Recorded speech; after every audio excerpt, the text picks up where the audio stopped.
Colossus of Rage. King Kong, for over 50 years, a symbol of fun and fear, terror and tenderness. Hi there. I'm Jonathan Winters, here. And King Kong is there. That's right, behind that cement wall, here at Universal Studios is King Kong's new home. And before this hour is up, we're going to be among the first people to meet the big guy himself face to face. Of course, there's no hurry. I mean, I could go in there right now and tear that clown apart. I'm not afraid of him. I've come here well armed. A lot of stuff in the truck, little surprises for him. None of that. We're not working with that stuff anymore. Heavy duty. One full clip stuff to bring him down. I'd like to take him back to New York alive, you know, if I can.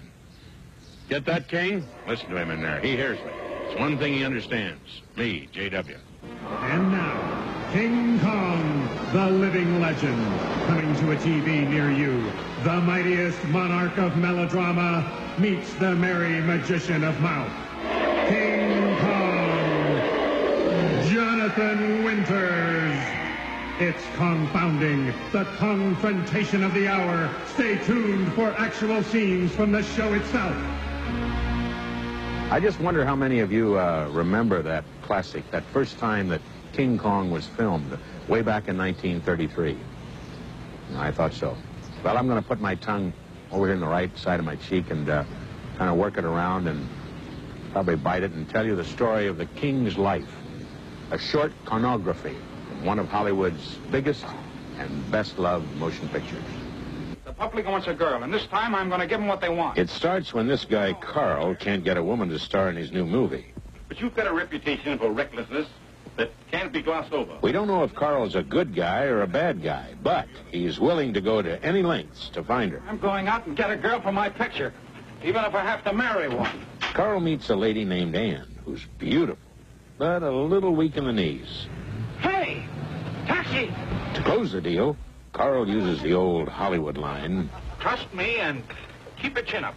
Come on. It seems Carl might be a bad guy. What is it? It's money and adventure and fame. It's the thrill of a lifetime and a long sea voyage that starts at 6 o'clock tomorrow morning. Anyway, they set sail.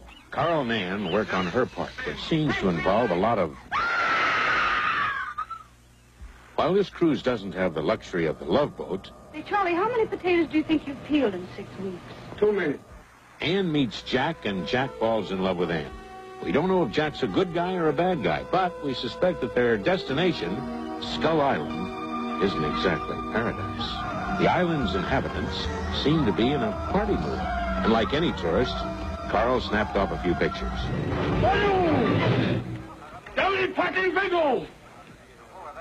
Turns out this isn't a welcoming committee. Too late, they see us. Carl doesn't know if they're good guys or bad guys. But later, we're pretty sure at least some of them are bad guys. Jack and the guys are really upset when they discover Ann's gone. But they don't know the half of it. Ann's making a real sacrifice. King Kong comes along to collect the rent. Ann is pretty sure he's a bad guy. King Kong invites Ann to his home. But the old neighborhood's changing. Can't even have a girl over without somebody putting a move on her. Meanwhile, Jack follows the trail of his beloved, which he discovers is not as easy as falling off a log. Just as King Kong's beginning to realize that high-rise living is for the birds, Jack invites Ann to go for a swim. See Jack run? See Ann run. See King Kong run. Finally, Carl, Jack, and all the gang convinced King Kong that moving to the big city would be a real gas. But it turns out they just might not have King Kong's best interests at heart. We're millionaires, boys. I'll share it with all of you. Why, in a few months it'll be up in lights on Broadway. Kong, the eighth wonder of the world! And then, nobody really figured out how smitten King Kong was with Ann. He gave some rude photographers the real picture. Truthfully, King Kong didn't like New York very much. The subway system was confusing. Parking was a problem. I mean, here's a fellow who's just a one-woman kind of guy. Reunited with his aunt, King Kong tries very hard to get to the top. Just a guy taken away from his home who took a big fall over a woman. Well, that's the story of King Kong. Stay tuned for the story of how he's come back to life on the Universal Studios tour. Meanwhile, there are millions of people that come here every year. Before I go in there, I'm going to find a few of them to come along with me. Who knows? You never can tell who you'll meet in this land of magic, mystery, and movie stars. Yeah, he's in there all right. Wait a minute, driver. Wait a minute. Guys, you sure you won't come along? Huh?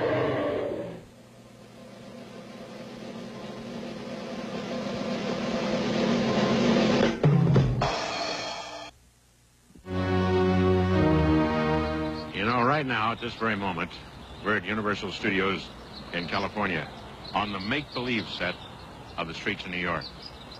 Needless to say, if it was really New York, the city and the streets would be full of people. One thing about the villain in a movie, he never gets the girl because nobody likes him. Actor Charles Grodin had the dubious pleasure of playing the heavy in the 1976 remake of King Kong. We caught up with Charles in the real streets of New York. Hey, easy, man. What did you say? What's... So, that'll give you an idea what the real streets are like. I'm going to sue you. Charlie, get me out of this. Get me out of this could well have been Charles Grodin's motto in the 1976 film, both for his character and for the actor himself. I originally wanted to play the Jeff Bridges part, and Dino De Laurentiis and John Gillerman, the director, wanted me in the movie, and there were these two parts, the love interest with Jessica and the guy who captures King Kong and brings him back to exploit him and is responsible for his death. And I had already played a few parts in the movies, like The Heartbreak Kid, where I left my wife on my honeymoon. So I really didn't want to be responsible for the death of, like, one of the most beloved animal figures in the movies. So, but I wanted to play the love interest, and Dino said, no, the best part is this part. Fred Wilson was the character's name. I said, Mr. De Laurentiis, they're going to hate me. They're going to hate me in this part. He said, no, they're not going to hate you. You go to look for oil, you know, find oil, you find the big ape, what you going to do? You bring him back, everyone going to understand with the free enterprise system. So when we made the movie, they showed it, and the only thing they changed in the movie is in the original version, King Kong missed me when he stepped on me. And the audience was so disappointed, they just groaned, they were so upset, so they re-edited to make it look like he killed me. Originally, he wasn't supposed to kill me. For Charles, playing the heavy to King Kong proved to be a lot of fun. In fact, King Kong's always on the lookout for a good time. And if the big guy should invite you over, he's sure to tickle your funny bone. He's got a great sense of humor. And playing his heroine is a real scream.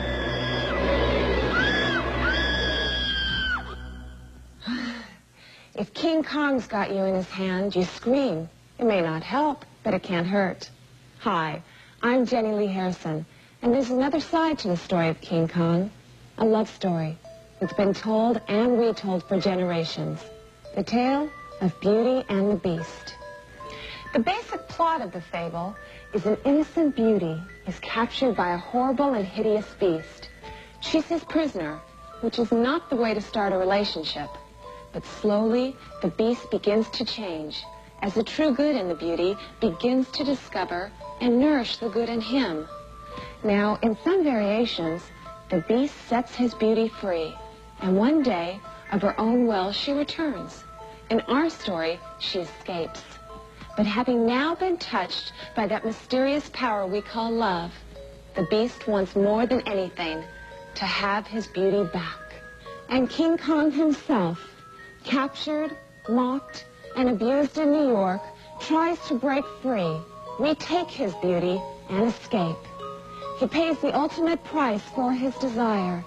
But as the story unfolds, we come to understand his human qualities, his elusive dream of wanting somebody that he can't have, his gentleness, his protectiveness, and we grow to love him. And that's the secret of the fairy tale. King Kong's a villain when he takes a heroine, but he becomes our hero when he tries to win her back.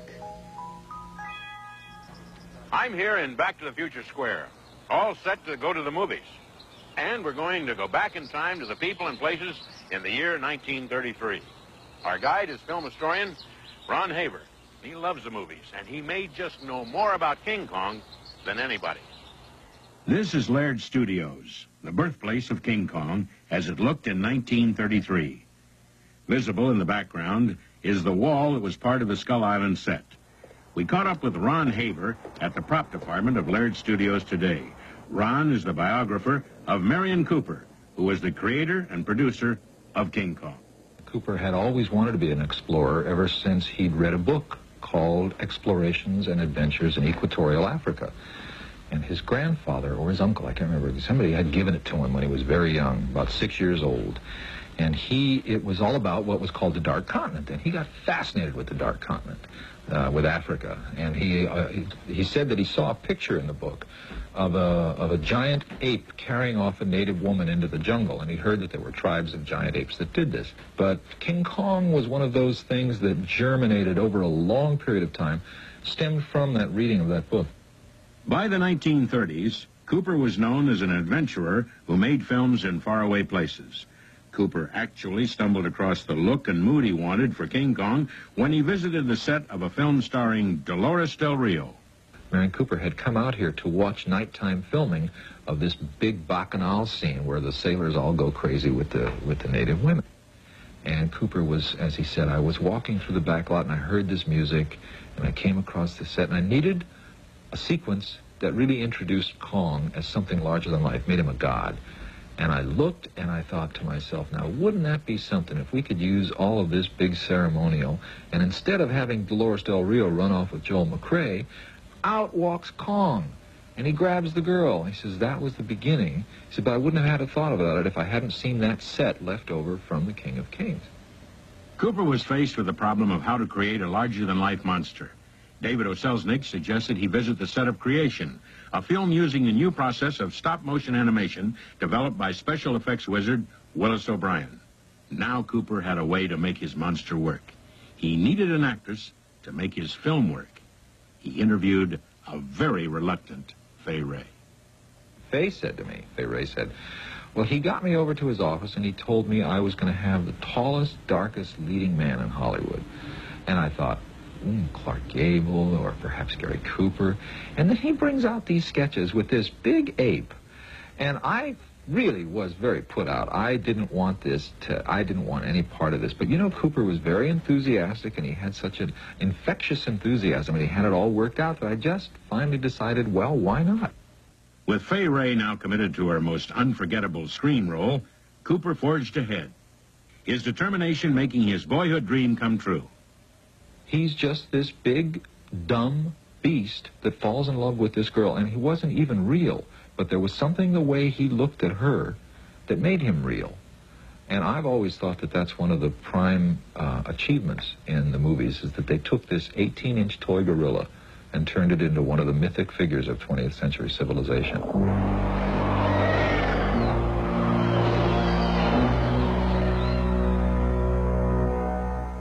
You know, I've been fishing for here for at least a week. Using pretty, decent gear. Well, it's 12-pound test. I assure you, this line will hold anything, well, almost anything. You know, King Kong is scared of a lot of people. You know, I've seen him pretty good size in this lake. I've never seen him as big as that. You want to really be scared? You know who we're going to visit next? Tony Perkins. Hey, Tony, did your mom swim here a lot?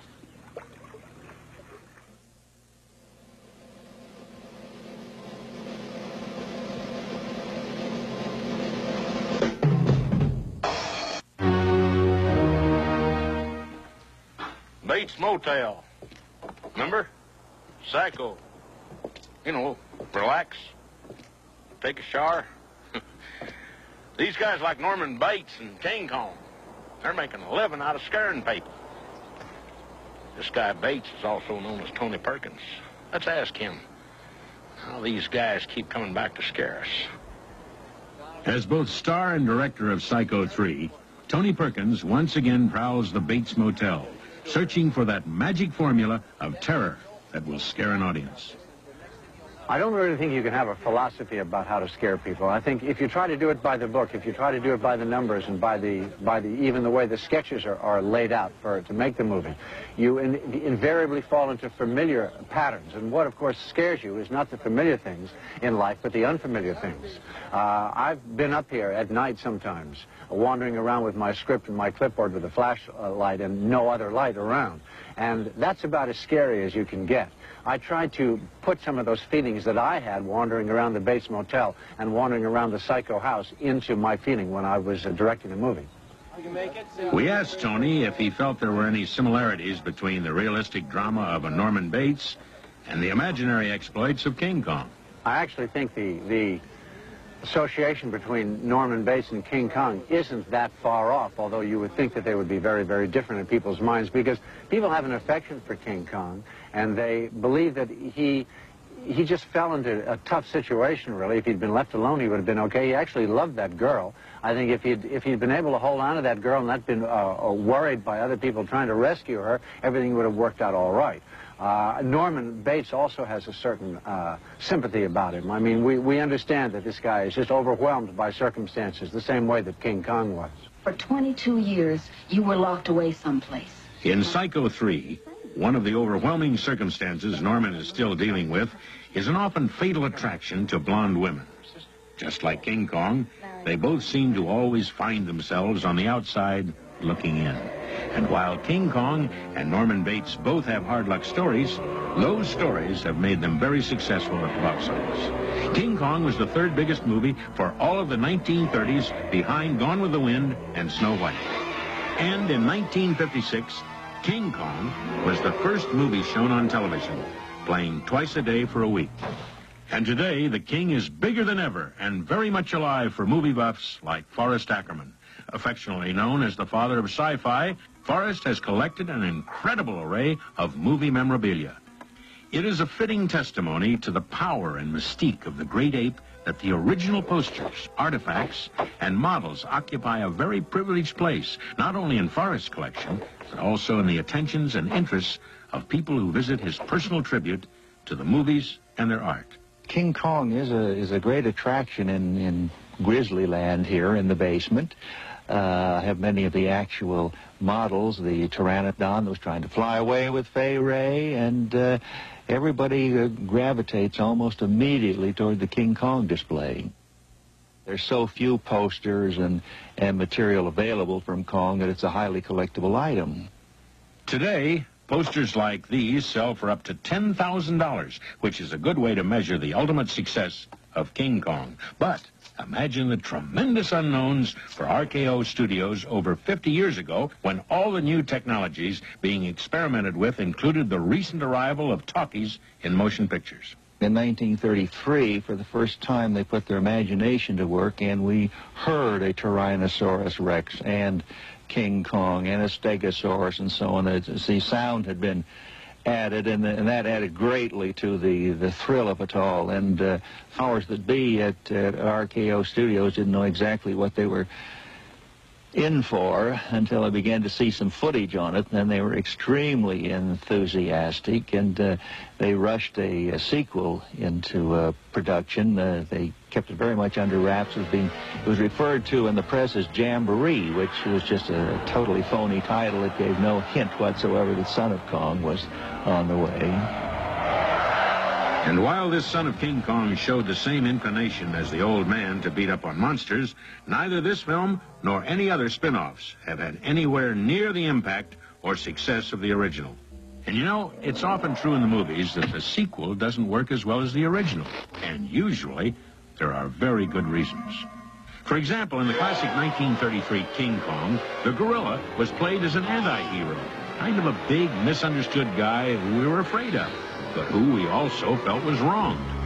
When he tore up New York, part of us says, well, that's what you get for taking him away from his home and turning him into a circus freak. On the other hand, in Son of Kong, the gorilla was played as an out-and-out hero, kind of big teddy bear-style ape, who scared characters in the movie, but not people in the audience.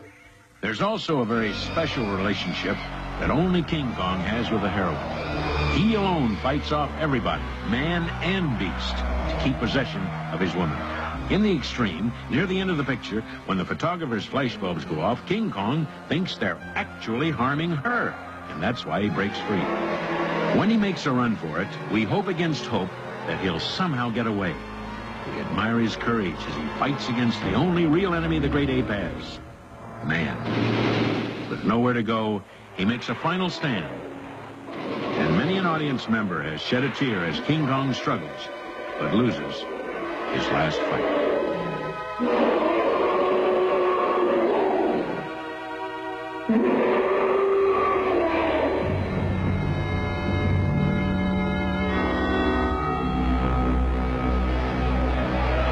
Well, Denham, the airplane's got him. No. It wasn't the airplanes. It was beauty killed the beast.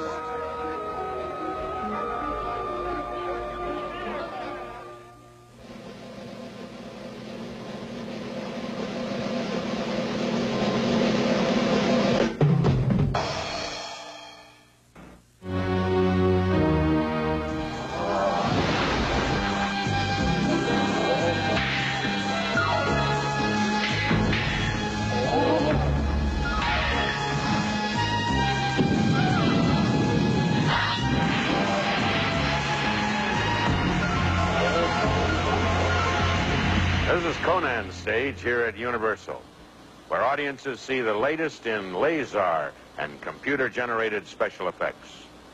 Sort of movie magic on stage. And that kind of movie magic has come a long, long way. Conan?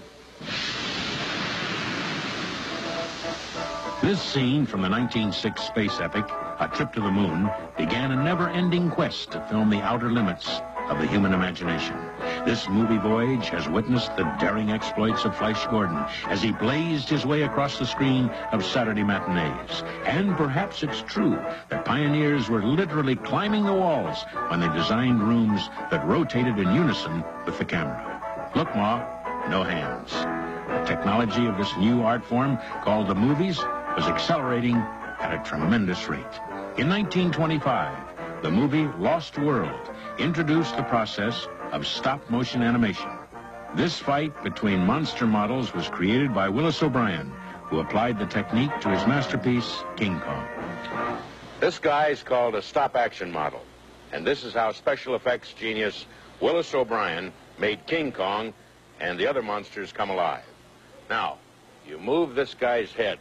For all intents and purposes, I call him Ralph. Just move it a bit, and you take a picture. Move it again, and you take another picture. And when you put them all together, well, you have a moving dinosaur. Incidentally, don't do this with a real dinosaur. He'll only be annoyed. But sometimes, all the machines, computers, and gadgets just don't do what they're supposed to do. Movie monster maker Rick Baker has made werewolves in An American Werewolf in London, monkeys in Greystoke, and aliens in Star Wars. But his career really started when the mechanical King Kong designed for the 1976 remake simply couldn't do what the director needed. Incidentally, if you're tired of chicken, tuna fish, you know, just a vegetable salad, these are delicious. Carry them like this. They're used to it until you cook them. The recipe for a monster success in the 1976 remake was the old standby, a man in a gorilla suit. The snake's a fake, but Rick Baker is very much alive behind the latex and yak hair costume. While Rick landed the job of performing the king, the line at the auditions didn't exactly snake around the block. I think the one reason I actually got the job to wear the costume of King Kong was because it was a job that nobody else wanted. You know, you have to be nuts to do it. I fit the bill. I was nuts. You know, I grew up wearing sweaty suits. You know, it's a very uncomfortable thing to do. You had these huge pieces of plastic in your eyes. I wore these scleral contact lenses that covered my whole visible eye. The suit weighed over 50 pounds, and it was very hot. And there's a couple times I actually thought I was going to get ill, and I actually vomit in the suit, which I was terrified of. I would never really eat a big lunch or anything because of that, because, you know, I'm sealed inside this mask. It would have been a horrible thing to experience. But Rick had more problems than just wearing the suit. The producers wanted him to be an ape man. He wanted to be more of an ape. I wanted Kong to walk quadruped the way an ape does. They wanted him to walk biped like a human. So I always had this constant battle of what I wanted to do with Kong and what they wanted to do. But one thing that we agreed on was we wanted to have some real character and some emotion. And I forget how many heads we had now. It's been quite a while, but we had several different heads that I'd wear that were operated by push-pull cables. When they move a cable off camera, it would move a lip or something. So most of the facial expressions were controlled by people off camera. All I could do is what I could do with my eyes. I'd always felt a fault of previous ape suits has been that even though it could look convincing, that usually you would see these human eyes staring back out of this mask, and gorilla eyes are very human looking, but they're not quite the same. And I felt even if it's on a subconscious kind of level, you would kind of, because people focus on eyes, you would pick up this human quality from this. So I wanted to do eyes that weren't human. We actually didn't go for real gorilla eyes because they don't show up as well, but we made a larger iris. It was hard to get some of the expressions across. Getting the expressions across was only one problem for the makers of De Laurentiis Entertainment Group's new movie King Kong Lives. The King's newest film picks up 10 years after he fell to the street in New York. Seems he's been on life support equipment awaiting an artificial heart transplant, according to producer Martha Schumacher. Kong, for 10 years, has been basically moved and is now at the Atlantic Institute, and he should have actually had this heart transplant a year ago. But, you know, due to the fact it's a special heart that's been made just for him, and they've been studying and studying, getting everything ready, he needs plasma. He needs a blood transfusion. Otherwise, the heart will not be accepted, and he couldn't possibly live. This is the way our movie starts out. But since you don't find a donor ape around every street corner, the movie takes us to a distant part of the world where the character, played by Brian Kerwin, stumbles upon an unsuspecting solution. And all of a sudden he's goofing around diamond prospecting in the Borneo jungle, and sits down to take a little siesta, a little breather, and happens to sit into a gargantuan ape's hand and discovers the most recent incarnation of Kong. Just like the apes before her, this lady is given an all-expense-paid trip to, where else?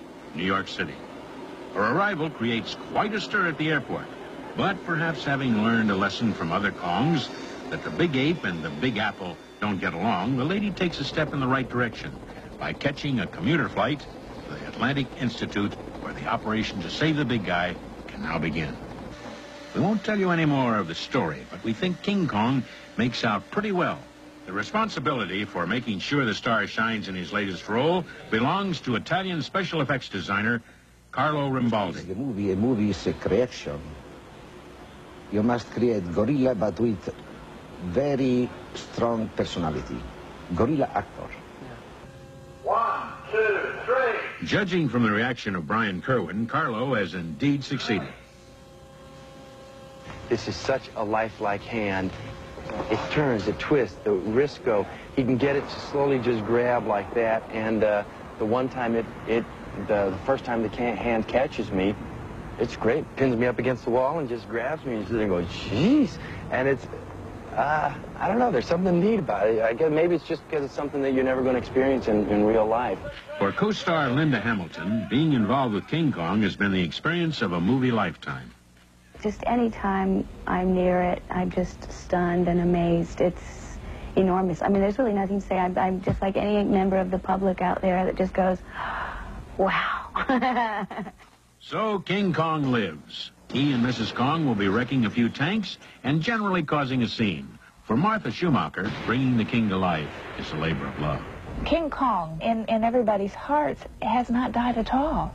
I mean, Kong is still very much on postcards and people's jokes and editorials. You have, you know, some crazy kind of line, but Kong is still very much related to the young and the old. You know, any little kid can walk along, I'm King Kong. I mean, he doesn't die. And so why do you have to, you know, let his idea of a legend die? Bring him back.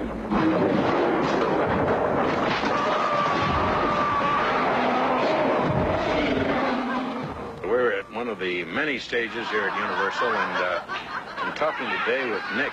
Say hello to King. Better call him, especially your size, call him Mr. Kong. Ooh, he's not gonna like that. If he saw that, and you were doing this, yeah. And thanks, Nick. Wave goodbye to everybody. Okay.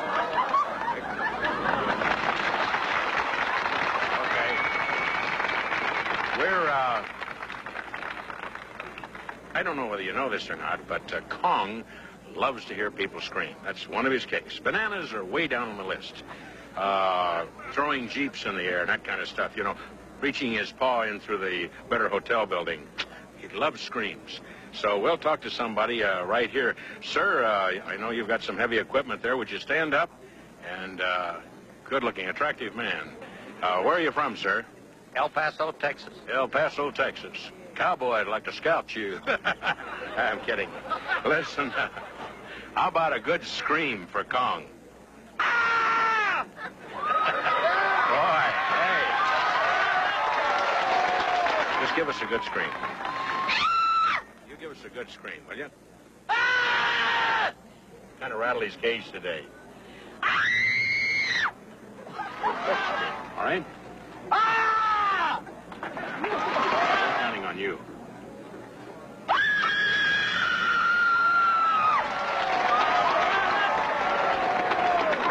And pretty soon you're going to need all the screams you can muster.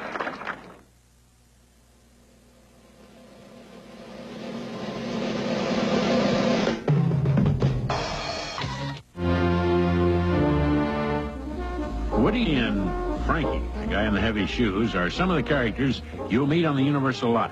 Another character whom you might not meet is the boss worker here at the Dream Factory, Sid Sheinberg. Well, we have always felt, and it goes back into the early 1900s, that people are more interested when you let them peek at the magic.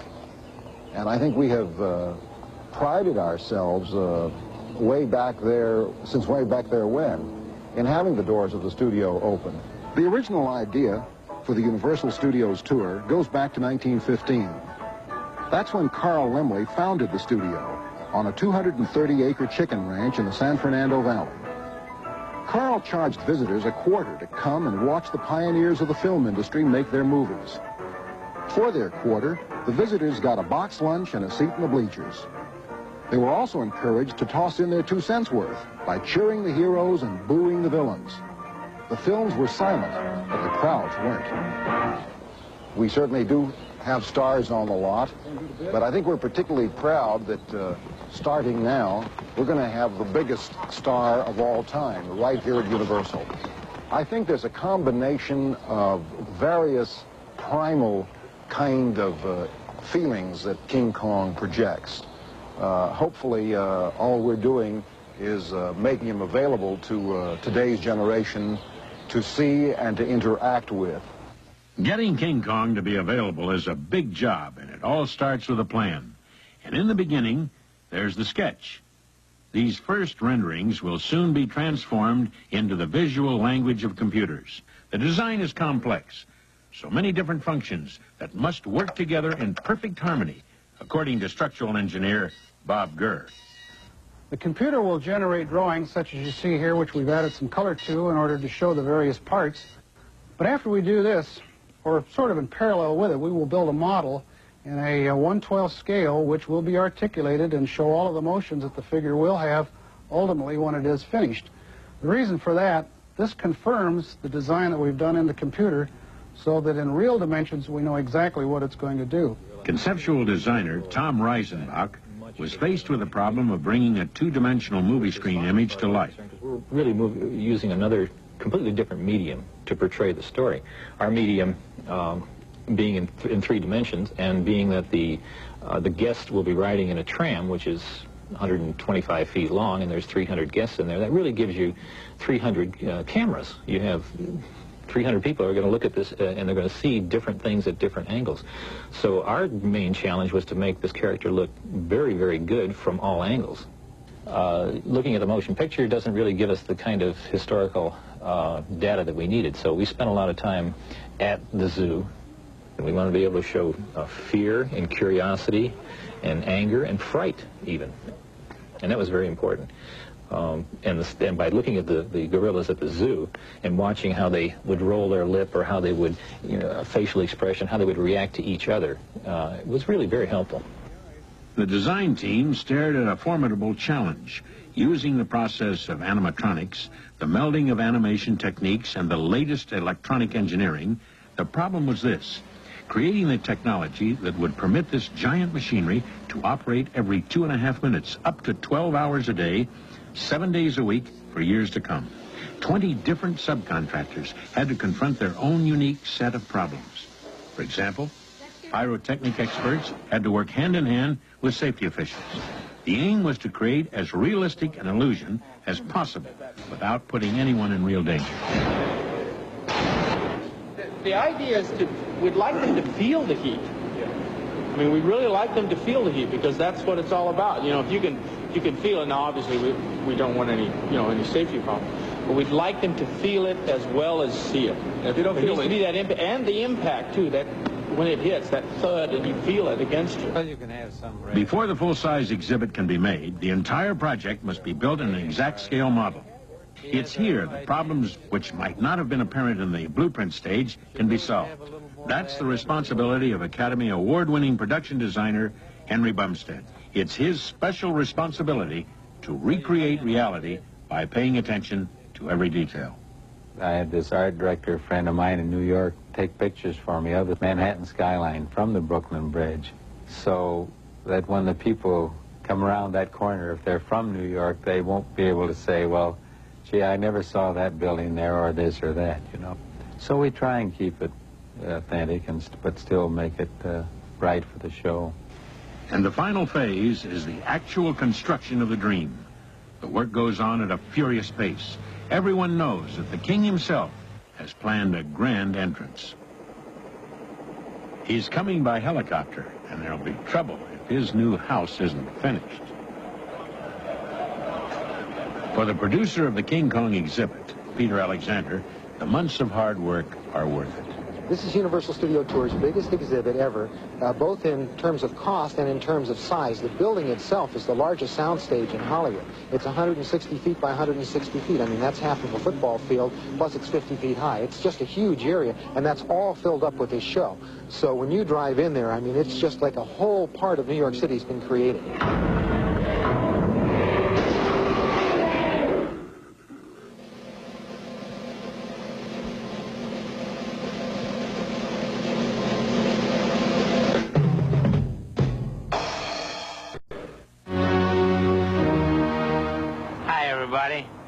As you can see, a lot of the people from all over the world are getting on the magic tram cars now, and we're getting ready to go to the King Kong exhibit.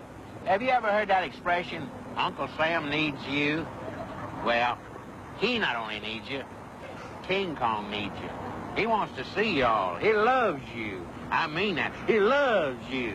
You know how you can tell? Not just by his eyes. He does this.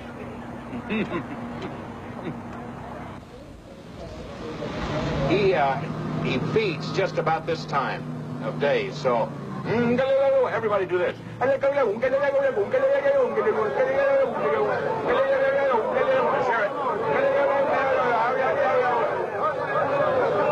Okay, King, they're on their way. Incidentally, he loves people on trams. He dips them in jungle sauce.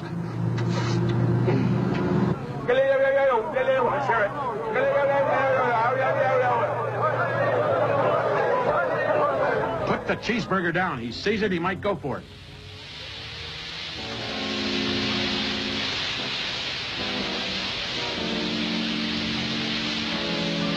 Latest word just in. Path of destruction continues, causing thousands to flee their homes. Police admit they're powerless to stop the enraged beast, but military units are rushing to the scene. We now go with live coverage on the scene from our telecopter reporter Kelly King. Kelly? Thank you, Sander. We're now hovering above the wreckage of a crushed L train. The helicopters, pilots are searching for... Wait! There's a tramload of people down there! We've got to go down at once and attention people on the tram! You are in danger!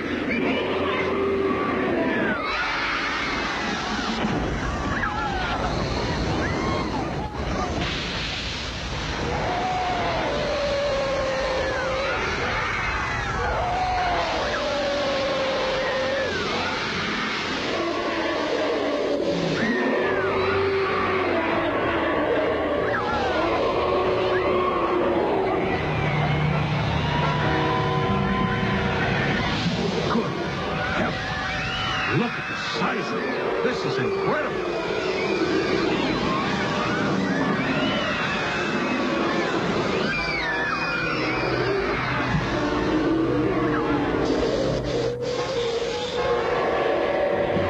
Don't use splash bombs. It'll drive him crazy.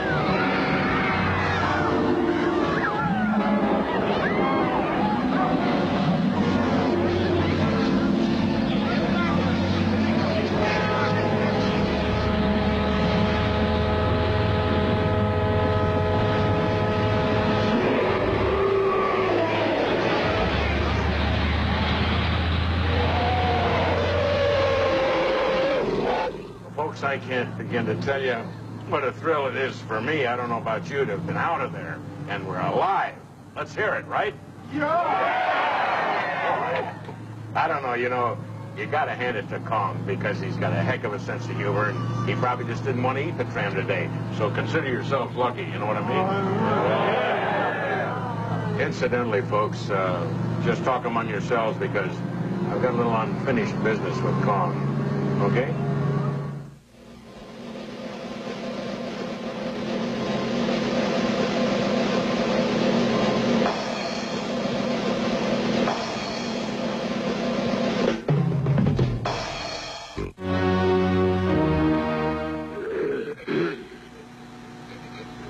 Mr. Kong? Can I call you King? Okay. We'll go with Mr. Kong. You sure want to get it right. I don't want you to make a mess of me. If anybody could do it, you could. You know, you're pretty scary. First time I saw you, I was just a kid. Back in Ohio. 1933. Boy, did you scare me. All those guys in the fort, natives. You and Fay Ray and your pa. Talk about a ladies' man. I mean, maybe you ought to just find somebody your size, another gorilla, and go up to Maine. There are not a lot of people up there, and you could lie down up there. Funny? You love that? Well, King, what can I tell you? I love you, man. I hope you'll be around to scare people for a long, long time. King, I salute you. Stay out of trouble. Hard to hide when you're that big. See you around, King.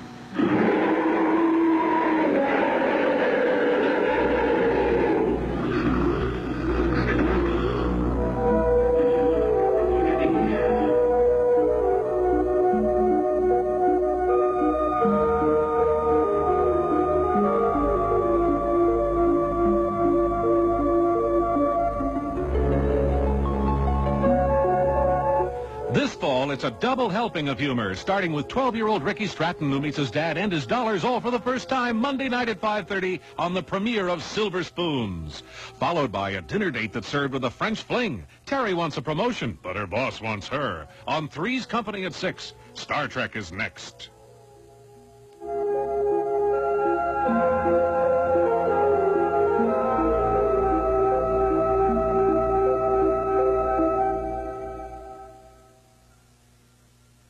This distributed by the SFM Entertainment Division of SFM Media.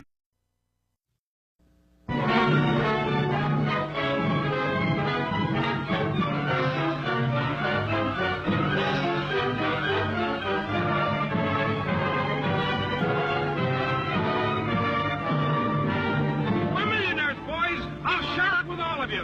Why, in a few months it'll be up in lights on Broadway. Kong, the eighth wonder of the world!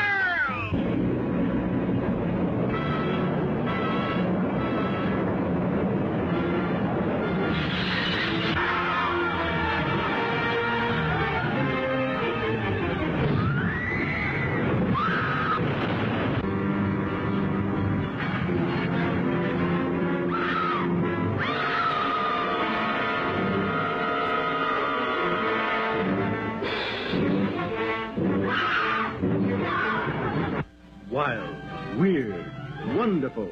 The stuff for which movies were made. Adventure to make you wonder if it's true, while your eyes convince you that it is. Truly, the thrill of thrills. Don't miss it this time.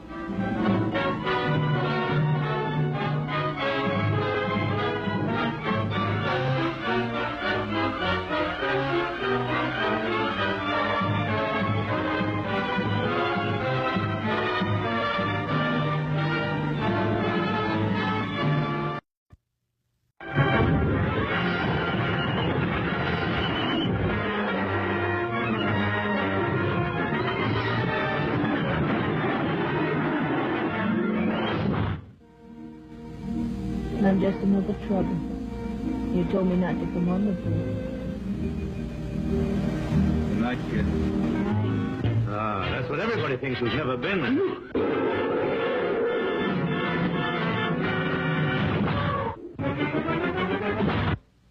Skipper, believe it or not, there's a little Kong. What? A little How little?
As John Ford and Miriam C. Cooper present Mighty Joe Young, whose sensational exploits will startle you, thrill you, electrify you with hair-raising excitement and suspense. See Mighty Joe Young as he savagely resists capture in his native Africa. See the most fantastic relationship between beast and beauty. A mere girl mastering a primitive giant. See Mighty Joe Young, enraged by Hollywood pranksters, destroy Filmland's swankiest nightclub on the fabulous Sunset Strip.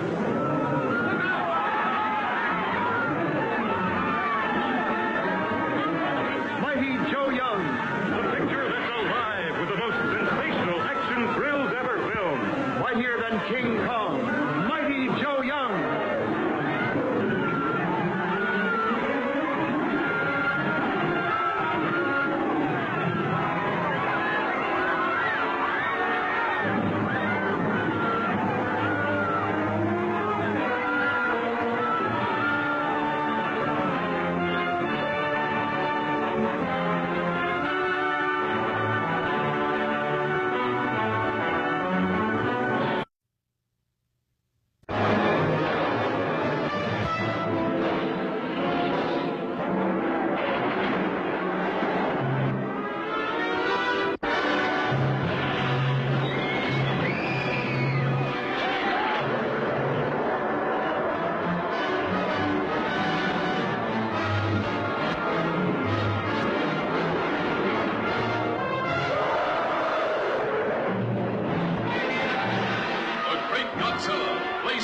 Japanese homeland.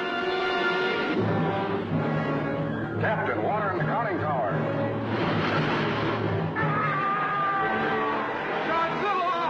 Roaring defiance to the unconquerable King Kong, giant gorilla god of this South Seas paradise, where sensuous maidens offer themselves in ritual sacrifice to his brute embrace. Godzilla has a brain about this size.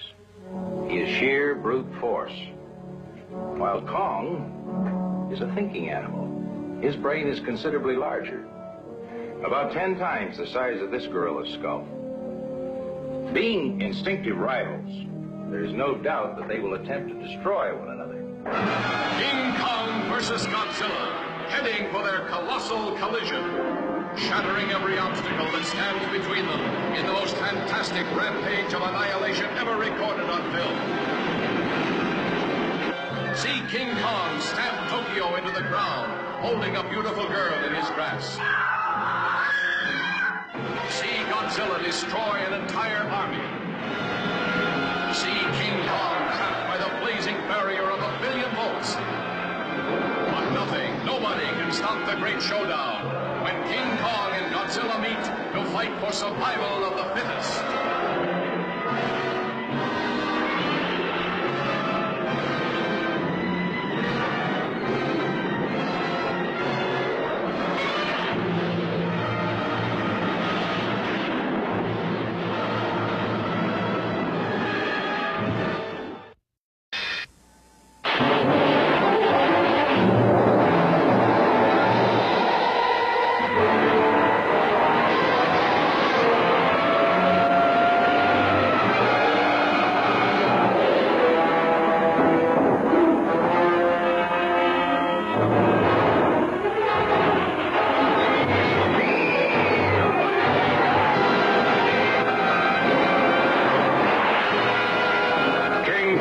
Invincible gorilla god of the jungle paradise, destroyer of cities.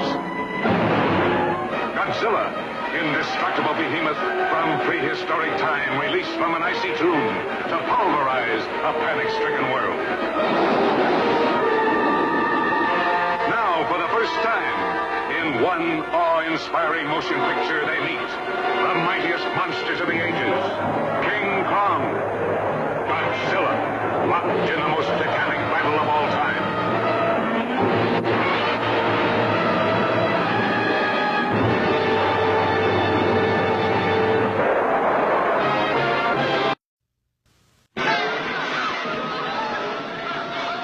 King Kong,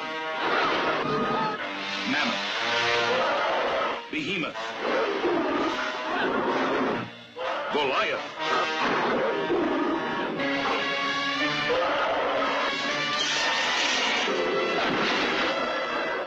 King Kong escapes and meets his greatest foe, the Kong of Steel. A gargantuan duel, unmatched by any battle in history. Thundering 60-foot robot Kong of Steel, creation of the evil Doctor Who, criminal genius who stops at nothing. Kong, once again, dig!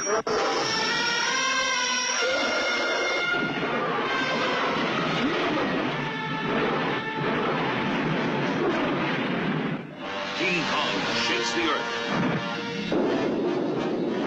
King Kong fights for life against a copter squadron. 1,000 thrills as King Kong battles the serpent of Mondo Island. No, it's Kong! Hits himself against a nation's armament. And plunges a beautiful girl into a world of terror. King Kong in a duel to the death.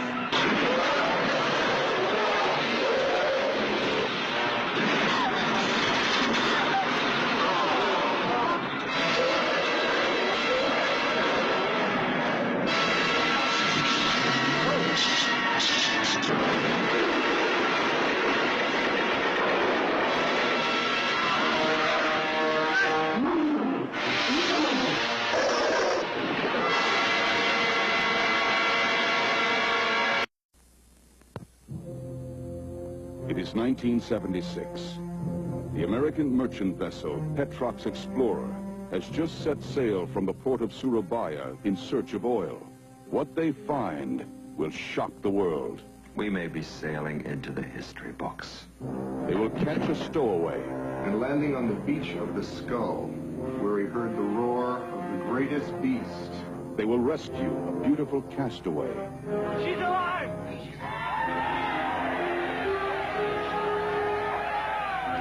You know, maybe my luck has changed. And they will discover an uncharted island that is the home of the most incredible creature on the face of the earth. A creature called Kong.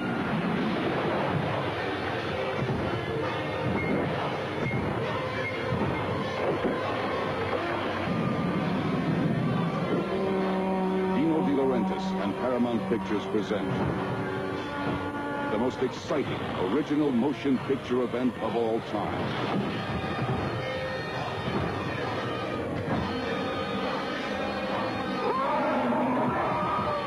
King Kong.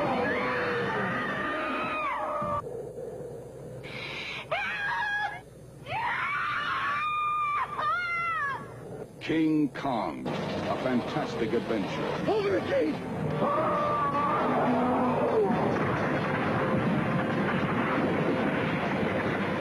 King Kong, a colossal achievement.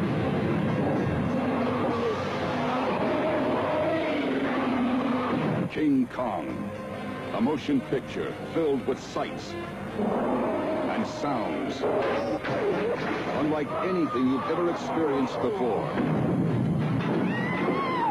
King Kong. Don't flood the tank! She fell in! With Jeff Bridges, Charles Grodin, and introducing Jessica Lange as the beauty who charmed the beast, and starring the eighth wonder of the world, King Kong.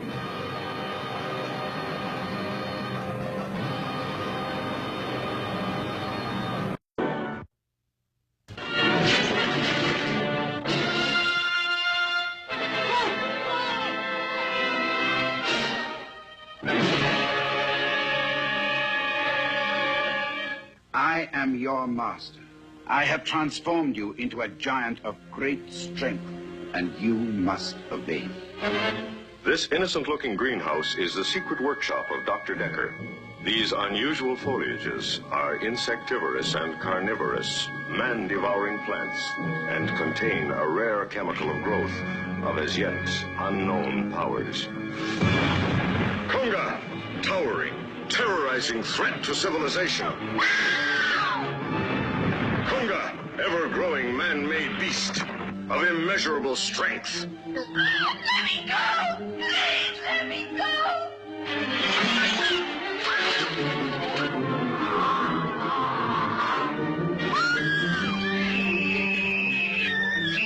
I said let me down! Help! Help!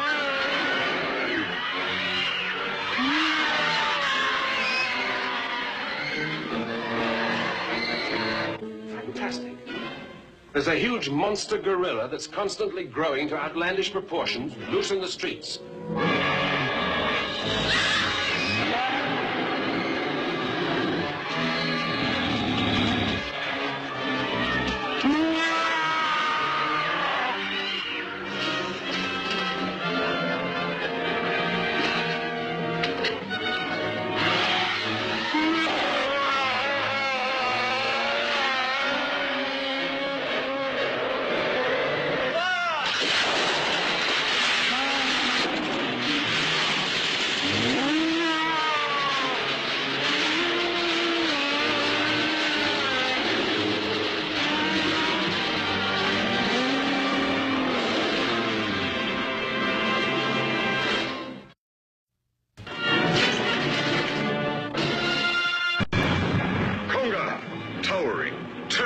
Threat to civilization. Konga, ever-growing man-made beast of immeasurable strength. Let me go! Please let me go!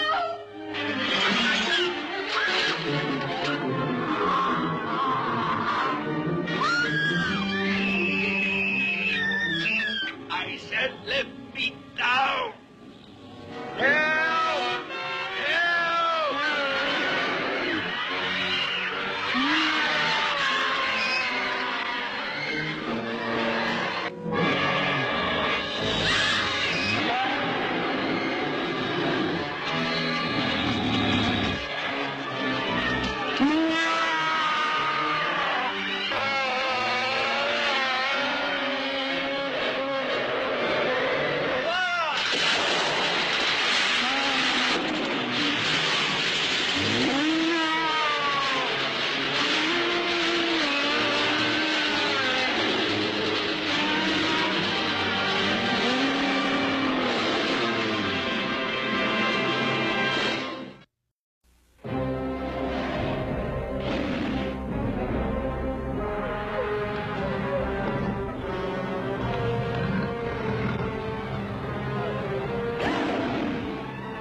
Still going. Nothing outlasts the Energizer battery. It keeps going and...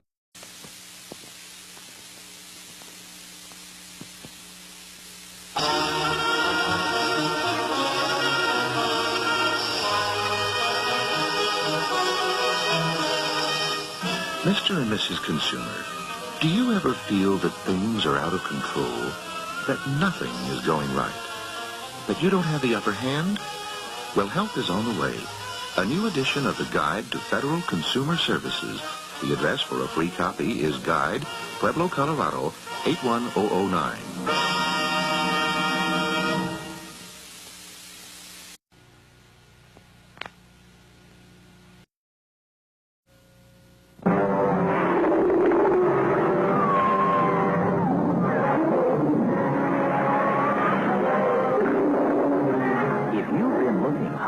For a big car as good as a Volkswagen, maybe you should look into our big car, the Volkswagen 411. It has some things no Volkswagen ever had, like 4 big doors and lots of room and luxury for the whole family.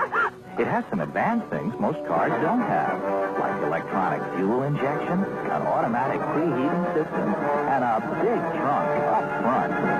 But you don't have to be a genius to drive the 411 because it comes with an automatic transmission also as standard equipment.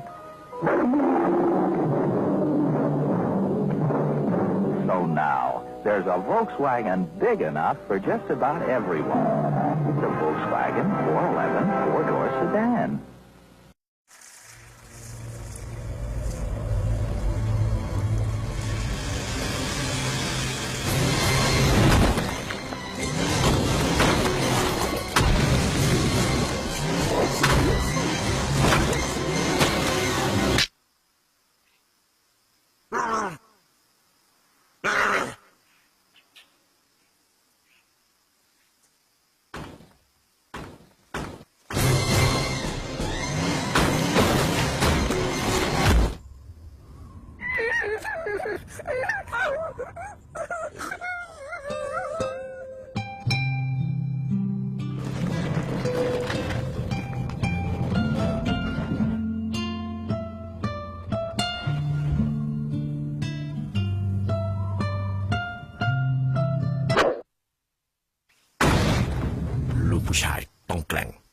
Ford Ranger Open Cap